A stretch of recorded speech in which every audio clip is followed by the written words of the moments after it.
could cost a lot to go to the dentist, but not with Choosy. Meet Choosy, the payment app that helps you save an average of 24% at the dentist. No joke. It's free to download and easy to use. Download the app, find a dentist, and pay a lower price for the services you need. Save on cleanings, crowns, implants, and more. You name it, you save. And Choosy works whether or not you have dental insurance.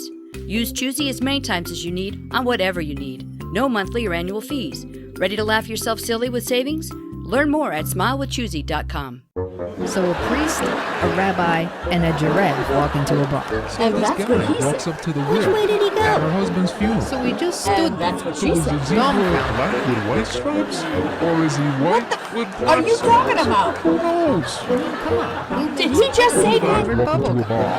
Oh my! I don't think that's funny. What are you, some kind of comedian? Why, yes. Yes, I am. I'm Terry Walters, And I'm Terry Ann Zander. and we are Some Kind of Comedian. And this is a podcast where we deconstruct the stand-up world, one comedian at a time. Open your ears and your hearts And your mind. and your wallets. Hey, not your wallets. What are you, some kind of comedian?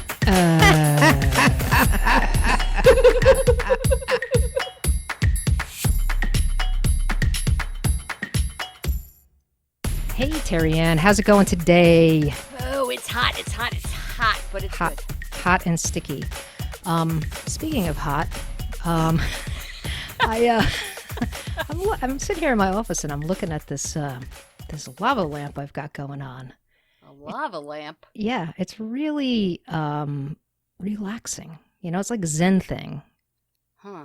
Do you remember the first time you ever saw a lava lamp? Yep.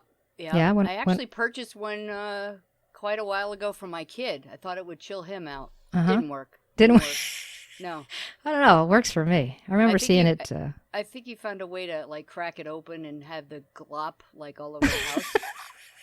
That's not very Zen like. Nope, but not at all. Not at all. no. I remember being at a doctor's office and this doctor had one, and I thought that was the coolest thing I'd ever seen in my whole life. But I led a sheltered life. I was gonna say if that was the coolest, we're in big trouble. Yeah, I know. I was pretty boring. Still, you know, things continue. Things are consistent. There were a couple other things brought me to look at some of the things that were kind of launched in the 70s, like the Nerf ball. You know, like really exciting toy back in the 70s. Yeah, but we were a Nerf household. Were you? We had a lot of Nerf guns. I still have a plethora of Nerf guns in my basement. I have huge totes full of Nerfs of all sizes with duct tape scopes on them. Actually, Wow. Something Yeah. happens, I need to come to your house. You can I protect me. I had boys. Yeah, we have quite the arsenal here. An arsenal of Nerf things. Yes, yes. Yeah, there were a lot of weird things, like Stretch Armstrong. Do you remember him? Stretch Armstrong. Right. You know what came out of him? It was this orangey kind of goo because Barbie and Stretch Armstrong and G.I. Joe dated. They had a threesome actually. And, Is that and if is you that right? Yeah, in my house. And Stretch Armstrong, if you pulled him enough, he had this gooey stuff that came out of him. It was kind of like a pinkish color, and it would just Yeah. like ooze out of him. It was kind of gross. Yeah. But Yeah. That's kind of icky. In my house, Barbie and I can't remember the guy. It was G.I. Joe, I was- guess. Yeah, I think Ken. or Ken. Ken was Barbie wasn't into Ken. Yeah, But- no, she was more of a G.I. Joe and Stretch Yeah, Armstrong I think guy. you're right. I You're think right. it's because he wore Stretch Armstrong just wore like little briefs or Well, he was able to hug really, really good. But anyway, yeah, that was the 70s. Wow, that's Thanks you know, for the trip in time. Yes, that's what I figured you'd be so interested. It's like, Stretch Armstrong, Yeah. put him on the rack and rip him apart. Yeah, there you go. But speaking of putting people on the rack, I think it's time for you to introduce our guest for today, and I will go do what I'm going to do. Fair enough. Thanks a lot, Terry. Sure.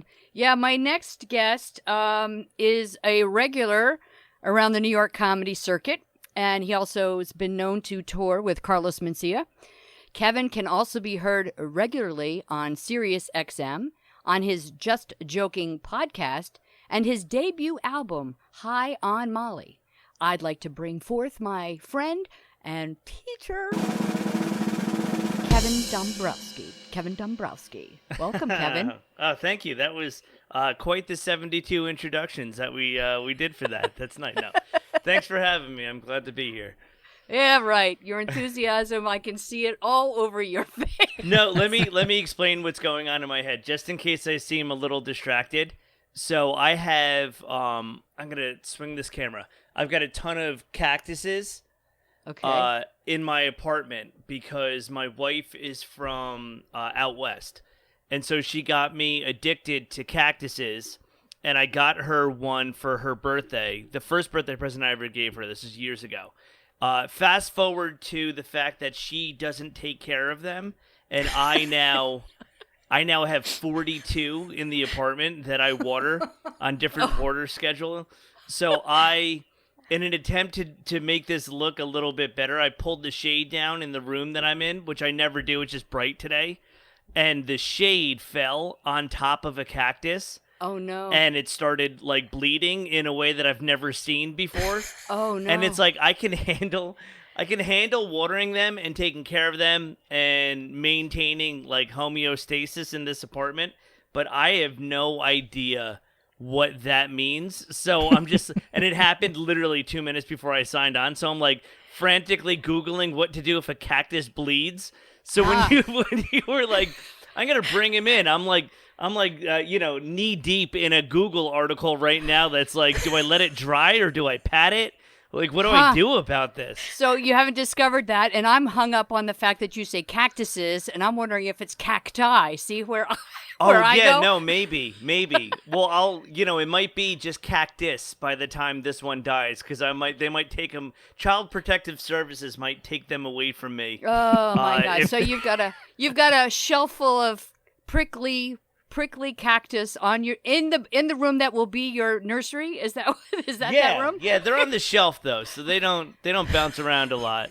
Not yet. Yeah, right. they're on the windowsill away from the crib. That's all I know. And to be honest, I'm way more invested in the, like, I don't even know my daughter yet. I might like these things better. So we'll see which one stays in the room longer, I guess. Regardless, you will be using Wikipedia quite a bit. Yeah. Maybe you can write I know you were referring to the book, What to Do When You're Expecting, or What to Expect When You're Expecting. Maybe you should write a edition, What to Expect with Your Cactus When It Bleeds. And yeah, I think I'm probably more qualified to take care of a cactus than a child, but I guess everyone really is. Yes, I think you're probably right. So you brought up the fact that you and your lovely bride are due to have a child soon. So what's that like? Hello. We are due to have a child. What part specifically are you asking how that is? Well, how it is in preparation. I mean, you're a first time. Would be your first time as a father. Yes, that I know of. Yes, it would. That somebody is coming to you and saying yes. The jury's still out on that, right, but yeah. So the preparation, like you've referred to books, and it's like childproofing your apartment, your place of residence. How has that been? It's not been bad. It's I don't know. We're pretty minimalist. Okay. So there's not a lot of things for her to get into. Plus I think we might be moving by the time she's also moving. Oh boy. So I'm not entirely too worried about that. It's more I guess it's more so like preparing myself to know what to do in certain situations. Yeah. That's really what my wife had me do. So what you're referring to, I call daddy issues on my social media. And it's me basically teaching myself how to be a father because my wife has repeatedly told me I don't know how. Right. So it's me just trying to prepare myself. So I think the book that you're saying is basically like dieting when you're pregnant. And usually I'll go on whatever diet my wife's on just to join her on the journey. So I figured if I eat like her, then I should be fine, then in solidarity. So I recorded myself learning about that. And then, amazingly, each week ends where I really don't learn much. Okay. Okay. it's more I'm going through the motions, and then I end the video and I go, what the fuck did I just learn? And it's all going to change. It all changes. I know. You talk about being minimalist. children bring with them the non-minimalist approach to everything because there's this whole bunch of stuff that travels with them. There's this litany of preparation that you have to go through, and I can't wait to watch your journey. It's been a fun little experience being an outsider watching your journey and you react to things. So I can't wait for the rest of it because it's going to add just another dimension to you as a human being, and you and Molly as a couple, and the three little Dombrowskis. Well, thanks. So far, it's been a good response. It's like, it's more so been people saying, it's kind of what people are saying what you are, where it's like, it's more fun to see my take on things than to learn with me. Uh-huh. So that's kind of the approach that I've taken with it, where I broke down a baby book and it like blew my fucking mind. Well, you were reading the book like you were just like, well, this is what this means. They're Right. talking about Right. death. Like, and I'm like, oh shit, and I'm watching it and I'm like, oh my God, that's really deep. Oh, totally. And that's it. I guess that's what it is like, baby books are great, but it's like the life lesson's the important part. So I think if I can cut out the poetry and just like give her the real life lessons of like, I think this author's really talking about gun violence. Like that's probably how I'm going to end up teaching my daughter. And then, like me learning how to put a car seat together last week, which absolutely got the best of me. That was also an interesting one where it's just, there's like pictures on the side, but it comes with an entire booklet. Yeah. And I felt like if I just do what the pictures say, I could be missing some sort of information that, God forbid something happens because I didn't read a goddamn booklet. So now I'm reading the book, but now I'm like, this is the most boring, redundant thing. All it says is install the goddamn cup holders first, and then there's nothing else there. Cut to the chase. Here's what I do. Where we did, well, first of all, I didn't do anything, but I was the one holding the book. But the two most important things are use the anchor, right? The anchor that's anchored into the car. That's one of the most important things. Right. And then the other thing is go to the police department and let them do it. Yeah, that's what everyone told me afterwards. But, look, I live in New York, and I don't think the NYPD wants to be bothered with this right now. I'm sure if you came out to Jersey, there was somebody in Secaucus or Edgewater or somebody who'll take care of you. Yeah. They don't care. They don't care that you came across the bridge or the tunnel to get it done. Right. They'll help you. But so there's a lot of comedy. You're gonna have a life full of material, more so than you already do. So I want to go back a little bit and talk about, the clubs and stuff. Obviously New York is screwed up everything related to the clubs for comedians.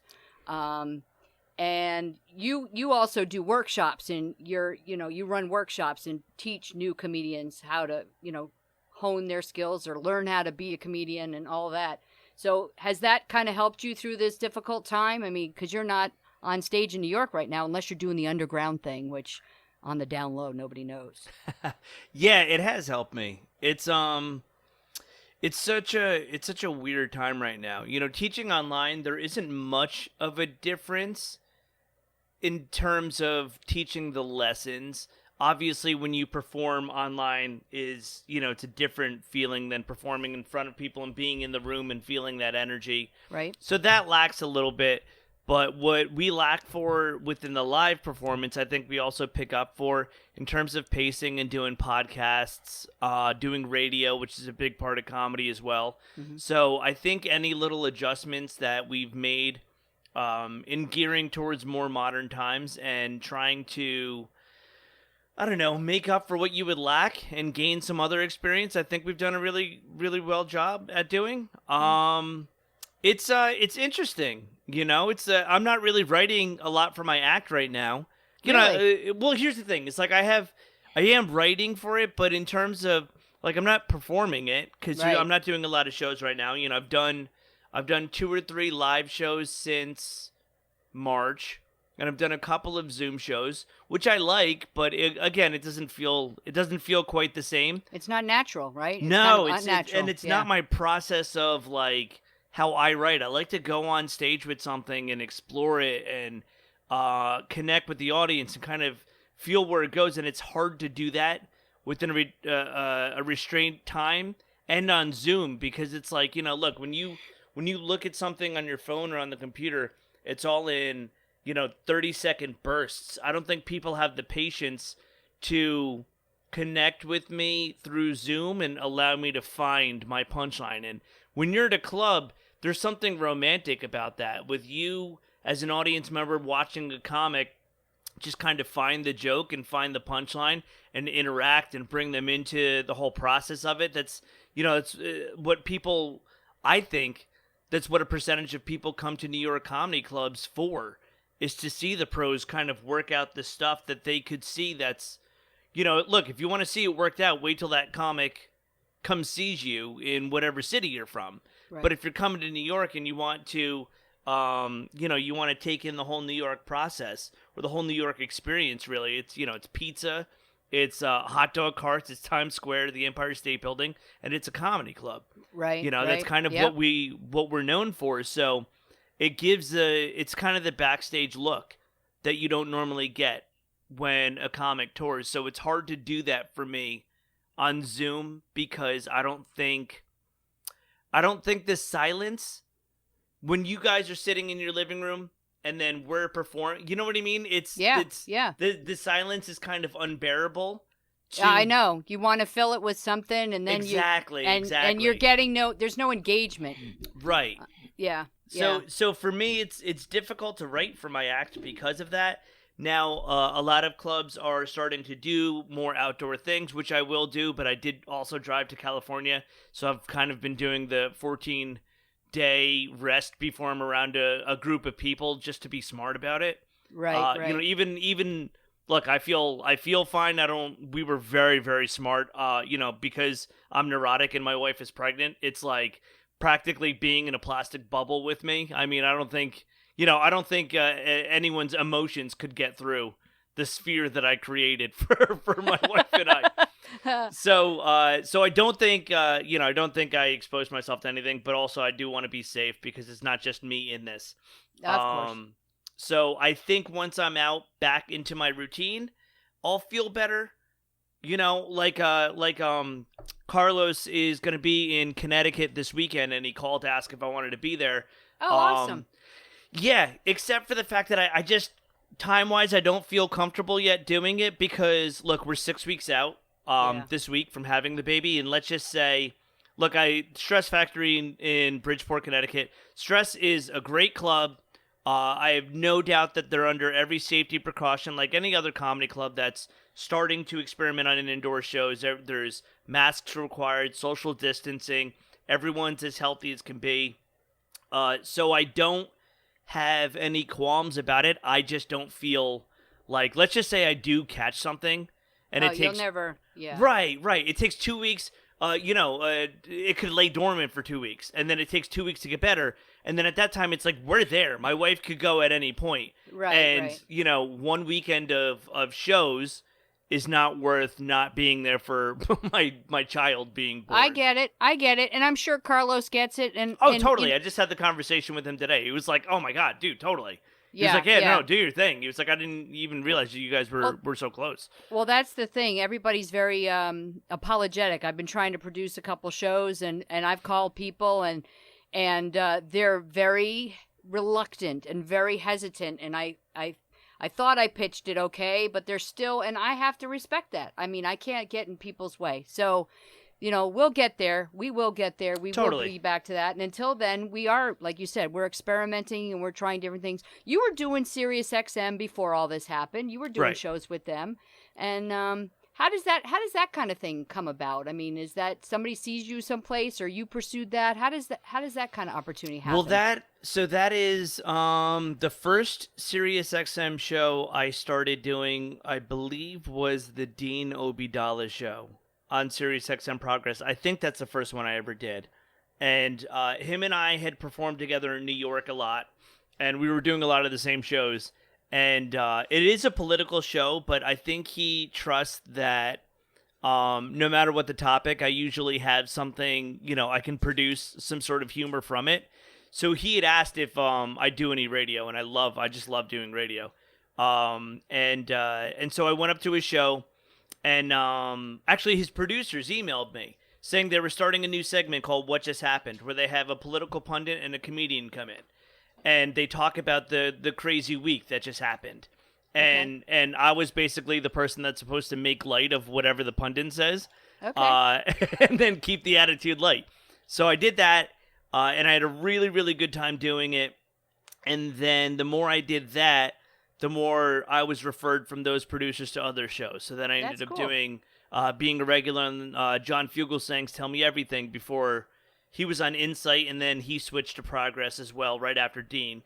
And then from there, when my album was being recorded, I'm a huge, huge Howard Stern fan. Artie Lang's like a longtime buddy. And I basically was looking to do different press for pre-sales and I'm sorry, not pre-sales, but the recording that was going to come up. I was just looking to get attention for ticket sales to have like the best shows. And so I reached out to a buddy that I know that has a friend that works at Stern, and he got me an email address, and I emailed the guy that books the wrap-up show, which comes on after Howard Stern. It's like Sports Center for Howard Stern. Yeah, right. They just talk about like the highlights of the show.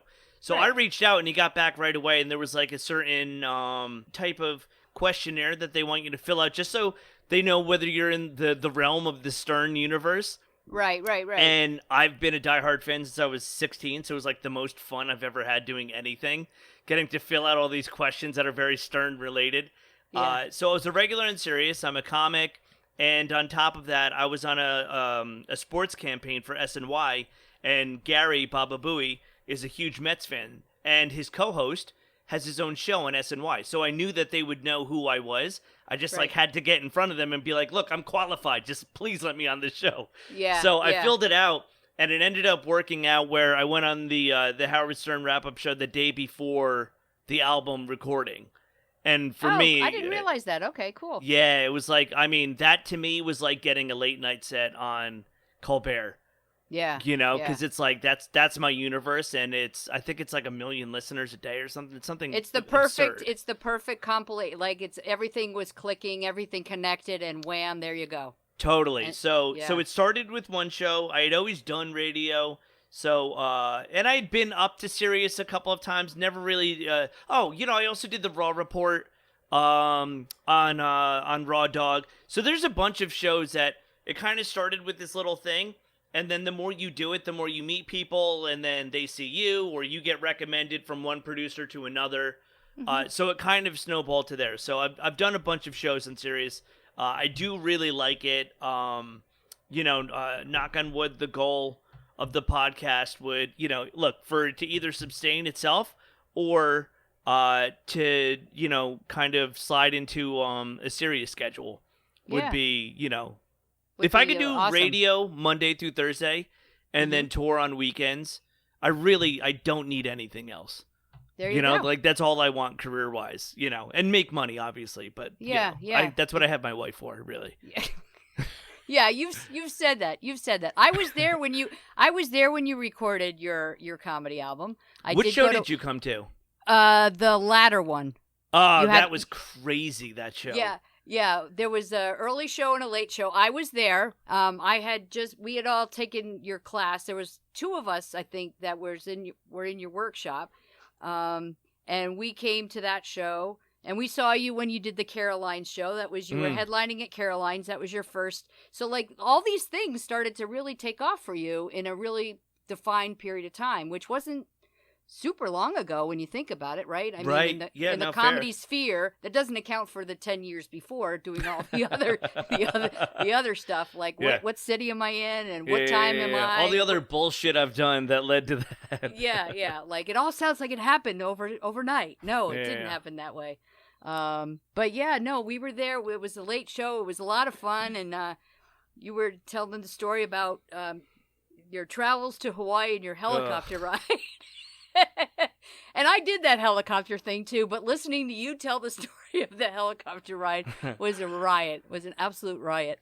Yeah, I keep meaning to send that because the pilot not that he knew me, but we started talking, and he found out that I was a comic, so he knows I'm a comedian, and I keep meaning to send that. You just reminded me again, and I know who he is. The guy's name is Josh. He works for Paradise Tours in Hawaii, and I keep meaning to send him that joke and be like, "This is about you, Right? Because you terrified me." I actually, before I was getting ready to record, I was closing out a show in the Lower East Side.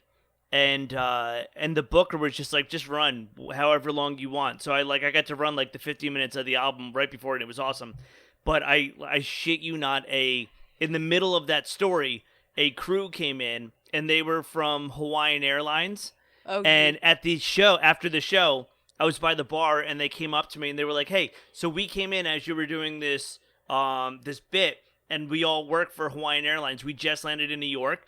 We know Josh from Paradise Tours."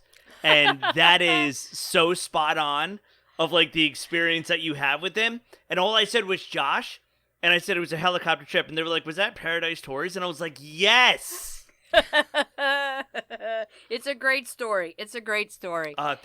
And write it down. Write it down. Send, I should, actually. Send it to Josh. He'd be like, "That is so cool."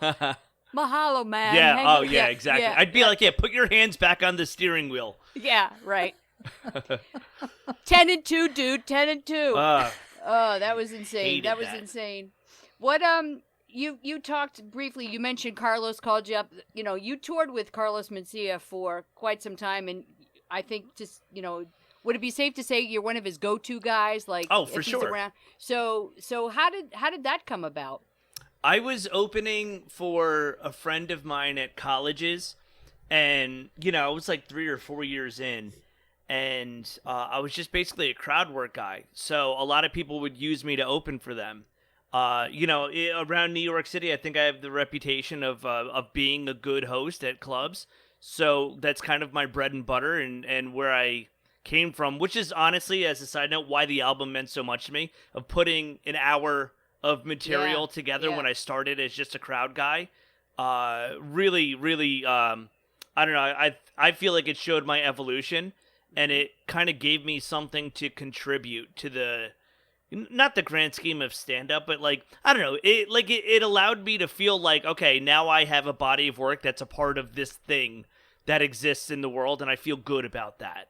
Yeah. So as a hosty guy, as a crowd work guy, I was opening for this dude, and he was one of Mencia's local openers. And this is how fucking weird comedy is. He had gotten divorced, and his wife took the car, and he needed a ride up to Syracuse. Right. And he called me and was like, "Hey, I need a ride to go open for Mencia. Could you give me a ride? I'll throw you gas money, and then I'll ask him to put you up." And I was 3 years in, and I was like, "Yeah, definitely." So he texted me back, and he was like, "All right, you're on for Thursday night." And I was like, "Sick." So we drove up Wednesday. We slept overnight, slept in the same bed. He slept in jeans, which should have been a red flag right away. To me, look, anyone that sleeps in jeans just means they're ready to get up and run at any moment, and that's not someone you want to sleep next to. So... Unless they're fighting a fire, in which right, case you want exactly. them out first. Yeah. No, this guy would not fight a fire. Trust me. So I was always like, he's a good dude. He really is. He really hooked me up. And then he ended up moving away for a little bit. So that's kind of like how I kind of took his place. He ended up moving away to do something better with comedy for himself. So I had met them. I did a show up at the Syracuse Funny Bone in it was like November 2013, and then I just hustled. They asked me to stay the weekend. I hung out with them. I just fit in really well. And look, not to get racial, but I'm the white guy on a super heavily minority driven tour, and being the white guy that can hang has always been my thing. I started in Bloomfield, New Jersey, and then I started going on the road to Philly, to the Laugh House on South Street. I was always like the white guy on the show. It's just kind of how I started.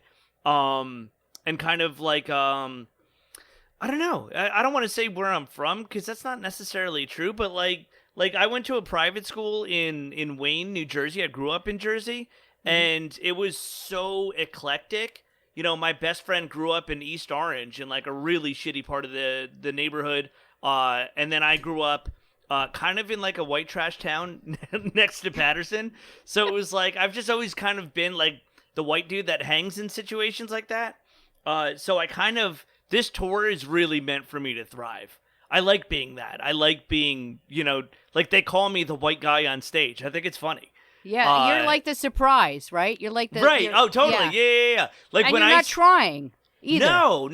I'm not. Look, I'm not trying to play up my whiteness. Just open your eyes. I was always like when I first started. I think when Trump got elected, 2016. So that was 13. I met him. 14. They had January 2014. They had me come back and do guest spots when they were in the city. And then they were like, "Hey, if you can get to places we are and there's no other opener, text us and we'll pay you to open for us." And then I happened to arrange like maybe 3 weeks in a row that year. And then the next year it was more than that. And then the next year more. So at my peak, I was with them like a third of the year, like once or twice a month traveling with them.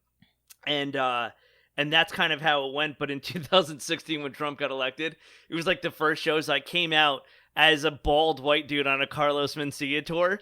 And I just started high-fiving all the white people in the front row just to fuck with everyone.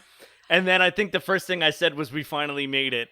It's just like, watch the crowd attack each other. And it was just like it's look, when done right, like racial humor is so funny because like, I think, tensions are built in already to racial issues. When you can add some sort of humor and perspective to it to make people think, but also kind of just to fuck with everyone because it's going to create some sort of emotional reaction. Yeah. But you're able to control that and you know what you're doing and it's obviously satirical. But look, there's going to be some people that are pissed and I think it's hysterical. And then there's going to be a lot of people that like it. But, the amount of people, like one dude came up to me. Oh my God, I think it might have been Syracuse too. And was basically like, it was basically the equivalent of like, "Good job being white" or something. And I'm just like, well, like, thanks. Yeah. Like I didn't choose this, bro. Like this is like, I'm just playing what I'm, you know what I mean? Inherent.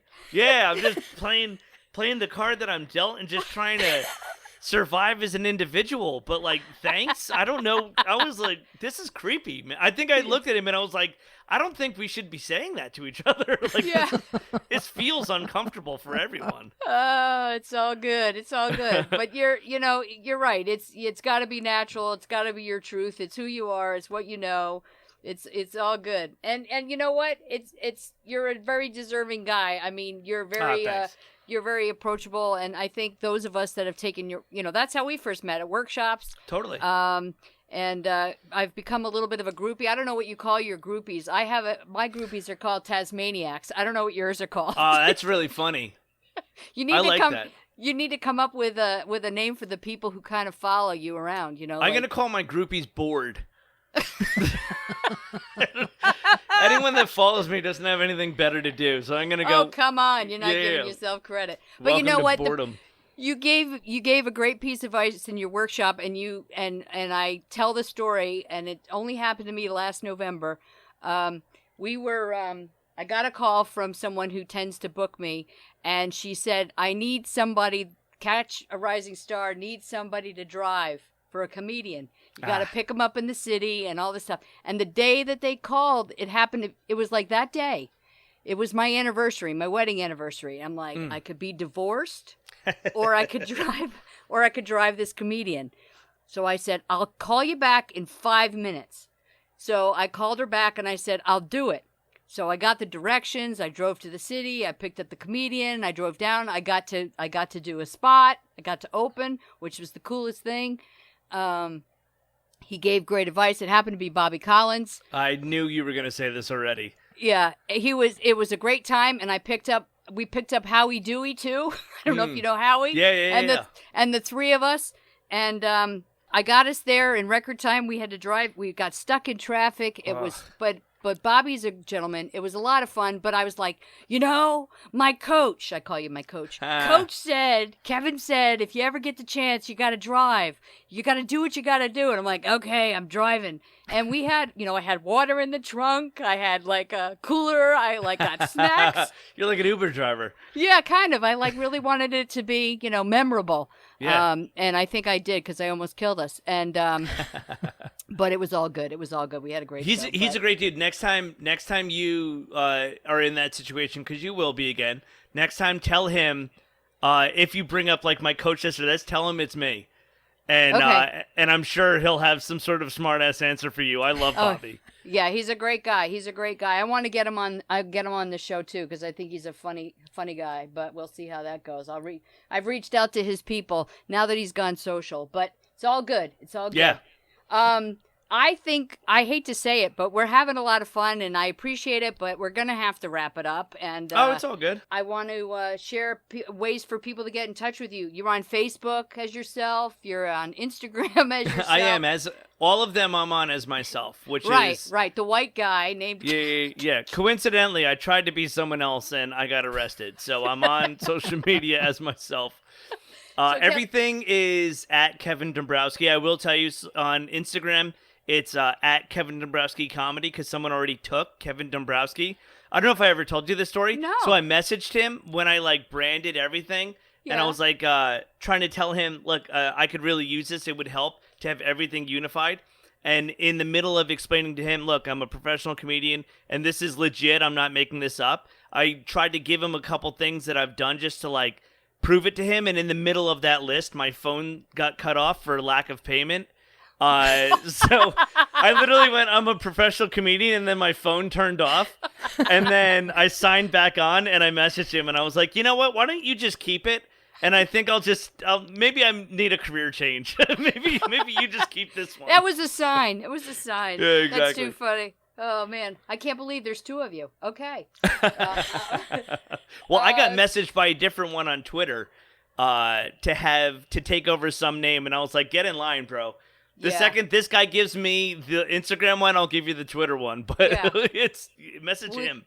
Oh, passing it off. Well, that's good, and people can reach you and see you sometime soon around the circuit hosting because that's your like you said, your bread and butter, and that's what you do. And I want to wish you the best of luck and thank you with the newborn on its way soon, and very exciting times, and keep us posted, and we'll watch for daddy issues, and they can pick up High on Molly. Where can people pick up or hear the High on Molly? Literally wherever you can either stream or download comedy, it's on that. So if you Apple, Spotify, Pandora, Tidal, all the other streaming services, and if you want to buy it, you could do that, and just know that you'll be also buying food for my unborn baby. So it'd be really sweet for you to do whatever you want. Sounds like a plan. Well, I appreciate it. Thanks so much for joining me. And as we say every time we get together here on Some Kind of Comedian, love and laugh with Some Kind of Comedian. Thank you very much. Hey, thanks for listening. We consider you our fans, our groupies, if you will. So please support us by subscribing to the show on the podcatcher of your choice. You can also find us at somekindofcomedian.com. The opinions expressed on Some Kind of Comedian are the opinions of our individual guests and not necessarily the organizations to which they're affiliated. Some Kind of Comedian is a production of Taz Comedy and Moonfish Production Limited. Thanks again for listening, and hey, keep laughing. Okay, Kevin. This is a regular on our show. We call this the outtake portion. We ask a very thought-provoking question, and here's your question today. How many times during the day do you look at yourself in the mirror? Oh, my God. What a good question. I'm ashamed to say multiple, and here's why, is because I'm usually looking at whether I need to shave my head because I have male pattern baldness going on, or if my adult acne is clearing up. It's usually one of those. In the morning, I'll look and see what's going on when I wipe the face cream off. And then I'll see if, like, you can see I have a little stubble up here. I can deal with this. Anything more than this, I look like tomorrow. I'll look 10 years older if I don't shave. Okay. the second I wake up. So it's usually to see what's going on with the little bit of hair I have left, Right. whether I need to groom it. Maybe But, I should be looking more often because I get those Italian old lady chin hair. So I'm going to take a page from your book, and I appreciate. Your follow-up question should be, how many broken mirrors are there in the house? We'll save that one for another day. Thanks again, Kevin. Thank you.